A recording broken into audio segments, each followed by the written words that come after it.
Your job as a parent of a young child is to protect them. Your job as a parent of a 12-year-old and up is to prepare them. And that line, it's so hard to know when it's time to switch, to protect them from society that really could give a crap about your child's safety. It's very clear that this world does not care about your child's life as much as you do. But at some point around 12, 13 years old, you got to start preparing them to live in that world.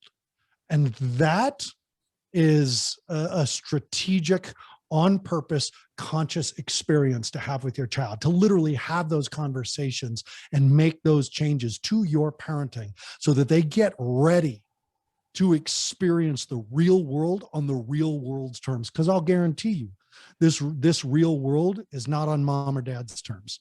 Mom and dad, they love you. They want to protect you. The world does not. So I'm curious about kind of like what you would be specifically talking about when you talk about that. Because I think of like kind of preparing our child for the real world is something that kind of happens all the way along at different levels and stages.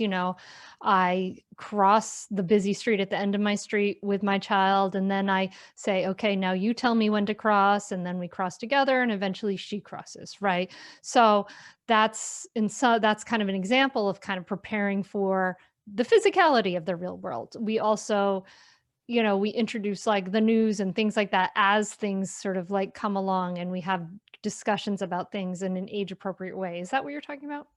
It is, and I think as a mindful mother, you're very aware of the preparation process. I'm sorry, the protection process that includes the preparatory aspects.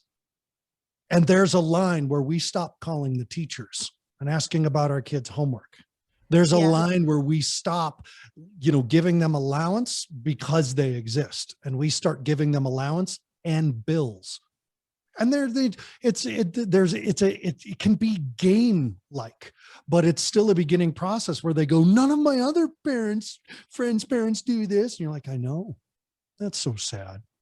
So here's your electric bill.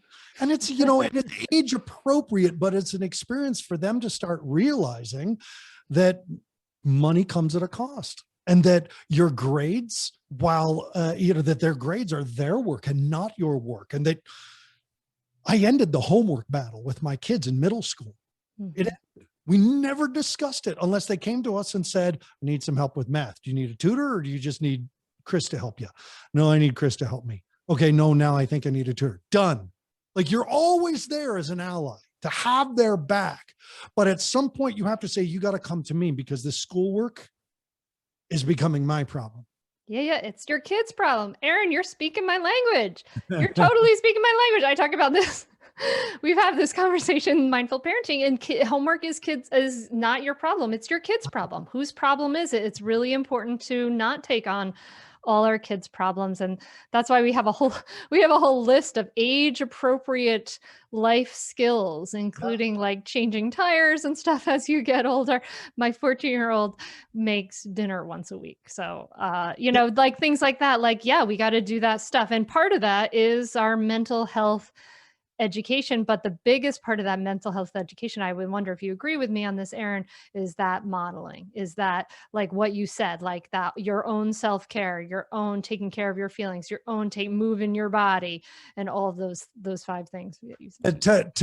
To point a finger at a child's maladaptive coping strategy and saying, well, that's a risky choice. But then you come home from a brutal day at work, and 2.5 glasses of wine later, Netflix goes, are you still watching? Because you've just binged watched, 15 episodes of the Amazing Race or something like that, which I love. But that's your maladaptive coping strategy. Modeling. When I teach the parents weekend, and my parents weekend that I do for the families of the kids who are in our facility is free to anyone. Any parent can participate in it. Mm-hmm. And I ask, so I'll have 25 parents in the room and another 60 on Zoom. And I'll ask, raise your hand if you remember a life-changing lecture your parents gave you. Not one hand goes up. But if I say, yeah, exactly. But I say, how many of you made decisions on how you were going to be as an adult based on what your parents did or did not do? That's 100% buy-in. Yeah. So it's not about your content or the quality of your lecture. And for me, it wasn't a lecture. I was proselytizing. I was not a teacher father. I was a preacher father. And another thing in the universe and the God and the goddess and blah, blah, blah. I was, my kids were like, ah. So it had to be about what we modeled, because now that they're 24, 25, about to be 25 and 26, it's very clear what we modeled financially, emotionally, mentally, spiritually, physically. I can see it in my kids because my habits became theirs. That is how the family dragon gets passed down, through expression, not through attitude, not through choice, not through avoidance. Because if you, I'll use this as one of the final story examples. If something happened to you as a parent where you were brutalized by someone wearing khaki pants and a red shirt, like they hurt you deeply and traumatically. And then you go to a certain big box store and all the employees are wearing khaki pants and red shirts. Your amygdala that has no timeline says, alarm, we're in danger. So now you're walking around and you're tense, you're tight, you're scared, but you also have a toddler in the cart in front of you. You have to ask yourself, how is the thing that traumatized you affecting them? Are you really hiding it? When more than 78% of our communication is body language, tell me what you're actually hiding from your child.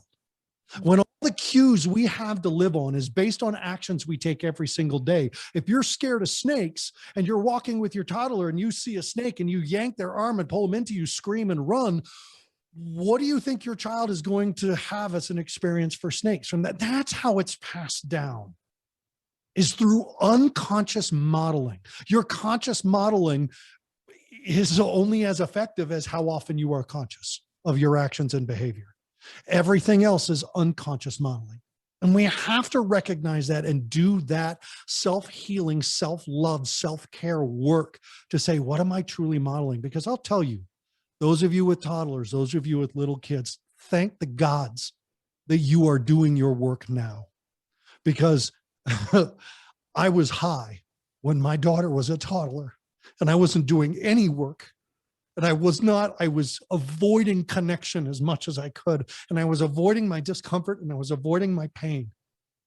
And it's not until now that here I am watching my daughter at the age that I was when I was using, 25, 26, 27, 28, and watching how that plays out in tiny little unconscious ways.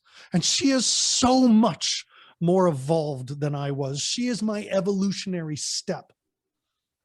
But I still see it in my son and in my daughter, these things that I didn't know that I was modeling.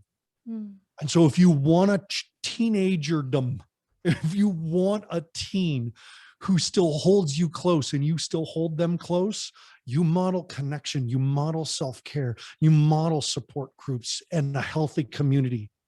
And you model taking care of things once you are taken care of, so that they know that at least they can fall back on it. The other payoff to self-care, and this is the hardest ones that I have to tell parents of teenagers. This is one of the hardest things I have to say to a teen parent. Your teenager may not survive what they're going through. Now, let me say, I work with the kids with multiple suicide attempts, kids who have been trafficked, kids who are completely dependent on maladaptive coping strategies that are destroying their life. And I have to look at the parents and say, your teen may not survive this, but you have to. And so what does it take? Because you surviving chaos is modeling to your child how to survive chaos. And at the end, that might be the only thing they can take in. Because even as a teenager who's 12 hours in their room on social media is still paying attention to the strongest nervous system in the house. It has to be you, parents.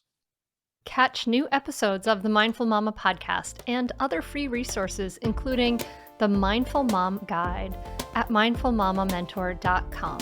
You can listen to every back catalog episode, including interviews with Dr. Dan Siegel, Iyanla Vanzant, Sharon Salzberg, and get meditations, join our private Facebook group, and more. Go to mindfulmamamentor.com now. I'll see you there.